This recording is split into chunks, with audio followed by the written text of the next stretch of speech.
그래서 제가 아주 간단한 탄수화물 중독 테스트를 하나 준비를 했는데요. 지금 여러분 책상 위에 보면은 크래커 보이시잖아요. 네. 이 크래커로 얼마나 내가 탄수화물을 사랑하고 있는지 알 수 있습니다. 아니 크래커 하나로 탄수화물 이게 중독인지 아닌지 확인할 수 있다면 굉장히 놀라운 사실인데 지금 방송 보신 시청자분들이 나도 한번 테스트 해보고 싶다 그러면 어떤 크래커를 이용하는 게 좋을까요? 네, 일반적으로 보면 우리가 크래커라고 상상되는 딱 그 정도 그걸 상상하시면 되는데요. 너무 막 거기 당이 발라 있거나 아니면 막 초콜릿이 달려 있거나 이런 것만 아니면 시중에 파는 어떤 거든 상관이 없습니다. 네, 브랜드는 밝힐 수 없지만 네. 이걸 가지고. 드라이한 크래커. 네, 요거를요 크래커를 한번 드셔가지고요 단맛이 날 때 딱 손을 들어주시면 되는 겁니다. 네. 아니 이거 먹고 씹다 보면 단맛이 느껴진다는 거죠? 네, 근데 이거 약간 짠맛 나는 거 아닌가? 이거 두 개 다 먹어요? 네, 하나 드시고 또 드셔보시면서요. 예. 이게 이제 어느 순간에 딱 단맛이 난다. 이렇게 하면 그때 손을 들어주시면 됩니다. 근데 이게 이제- 잘 단맛 나는 크래커가 아닌데. 먹다 보면은 아마 조금 느끼시게 될 거예요. 제가 한번 시작 한번 해보겠습니다. 걸리는 게 좋은 건가요? 아니면 이미 벌써 시작했어. 드셨어요? 근데 짠맛이 나는데? 저희가 단맛이 꽤 난다 할 오래전부터 먹고 때가 있는데 있으실 안 거예요. 나는데? 짠맛 나. 이제 단맛 나는 것 같아요. 계속 짠맛인데.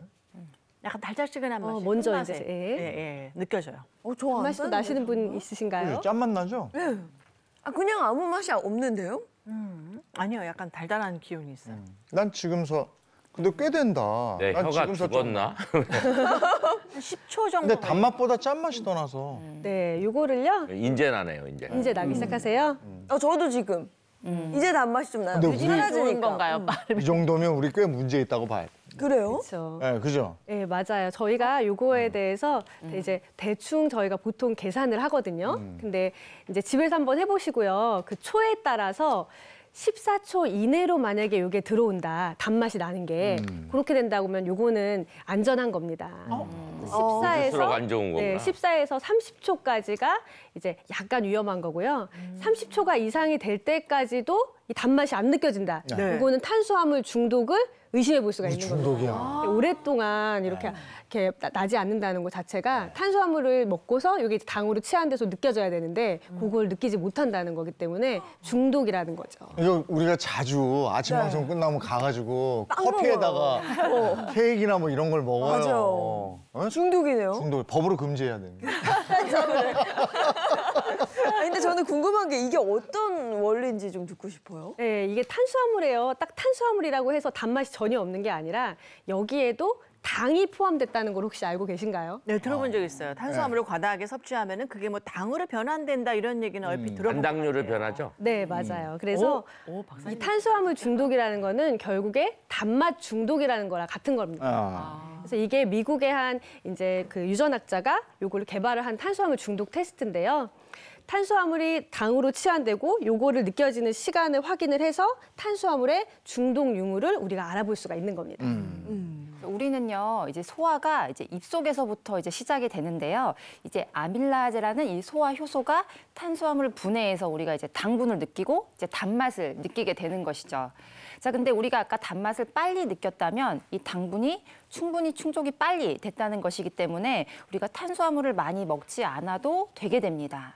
근데 이제 단맛을 느끼는 게 느렸다. 조금 오래 씹어도 단맛이 잘 느껴지지 않았다. 이런 경우에는 이 단맛을 느끼기 위해서 탄수화물을 과도하게 섭취하게 돼서 이 탄수화물 중독까지 이어질 수가 있습니다. 준비한 것이 무조건 많이 움직여라입니다. 네.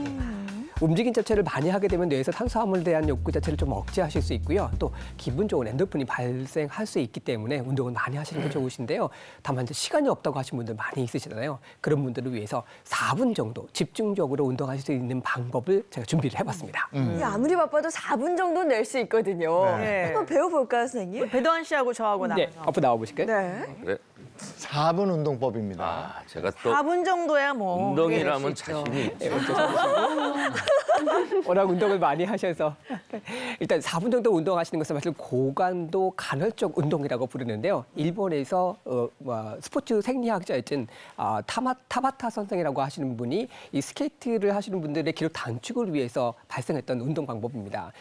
운동 방법 자체가요. 첫 번째 한 20초 정도를 고강도 운동을 하시고 난 다음에 10초 정도 쉬시는 거. 요거를 총 운동 자체가 한 세트가 30초 정도가 되시잖아요. 네. 8번 정도 반복을 하시게 되면 4분 소요가 될 수 있습니다. 그래서 4분 타바타 운동이라고 할 수 있습니다. 이렇게 고강도 운동을 하시게 되면 그것을 끝나고 난다 하더라도 몸에서 계속 에너지를 사용하게 됩니다. 즉 탄수화물이라든지 이런 것이 중독이 됐을 때 짧은 시간 동안의 운동을 하시면서 효율적으로 해보실 수 있는 방법인데요. 제가 오늘 고강도 운동을 준비를 한번 해봤으니까 고강도라고 하니까 힘들 것 같아요.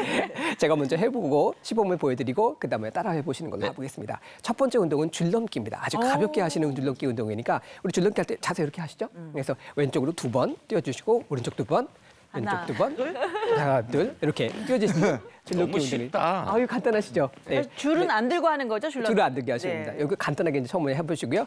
두 번째 운동은 스쿼트하고 나셔가지고 크로스 크런치를 하시는 겁니다. 자, 스쿼트 한쪽을 하시는데 발을 약간 넓혀주시고요. 귀 옆에다가 손바닥을 대주세요.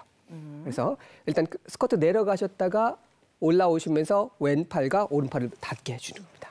왼팔 무릎과 네, 오른쪽 무릎이 다시 내려가셨다가 올라오시면서 반대쪽.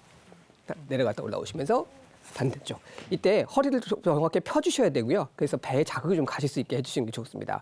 세 번째 동작은요. 스쿼트를 하시는 건데 3가지 동작에 트라이 스쿼트를 하시는 겁니다. 첫 번째 스쿼트는 넓은 와이드 스쿼트를 하시는 거니까요. 앞에 팔을 모아주시고 와이드 스쿼트를 내려가셨다가 올라오셔서 간격을 좁혀서 보통 스쿼트를 하시고 난 다음에 다시 좁은 스쿼트를 하시고 3단계 반대쪽. 스쿼트네요. 예, 그래서 트라이 스쿼트입니다. 와이드 스쿼트 해주시고 보통 스쿼트 해주시고 그다음에 좁은 스쿼트. 이거 쉽지 않은데요. 네, 3가지 동작을 반복을 해주시는 것이고요. 그다음에 마지막 동작은요. 점핑잭을 약간 응용한 방법입니다. 점핑잭은 뛰는 방법인데요. 뛰지 않는 상태에서 위로 양팔을 뻗어서 위로 올라가셨다가 다시 자리를 모으시면서 바닥을 터치해 주시는 겁니다. 올라가셨다가 내려오시면서 터치. 왼쪽부터 올라가셨다가 내려오시면서 전신 운동인데 진짜. 올라가셨다가 내려오시면서 무릎이 아파. 동작이 좀 힘드시죠? 고강도 운동을 이거 일어나셔야 됩니다. 지옥이 보이는 것 같아요. 아직 시작 안 했습니다. 고강도 운동인데요. 고강도 운동이기 때문에 일단 음악을 틀고 빠르게 해보시고요. 이렇게 동작을 해보시게 되면 20초 정도 고강도 운동을 하실 때는 좀 숨을 헐떡이실 정도로 해주시는 게 좋습니다. 그리고 나서 10초 정도 휴식을 하시는 것을 반복해 주시면 몸 자체를 좀 활성화시킬 수 있고 탄수화물을 태우시는 방법이 되겠습니다. 고맙습니다. 이 고의 교통사고입니다. 교통법규 위반 차량을 골라서요. 고의로 교통사고를 낸 뒤에 수억 원의 보험금을 가로챈 일당 3명이 경찰에 붙잡혔습니다. 어제 부천 원미경찰서는 지난해 말 보험사기 방지 특별법 위반 혐의로 37살 B씨 등 이 3명을 검찰에 구속 송치를 했는데요. 이들은 지난 2014년 4월부터 지난해 5월까지 부천시와 인천시 일대의 교차로에서 좌회전하던 중에 이 차선을 이탈하는 차들을 상대로 고의 접촉사고를 냈습니다. 차선을 이탈하게 되면 이 교통사고가 났을 때 가실이 이 차선을 이탈한 차량으로 치우친다라는 점을 노린 건데요.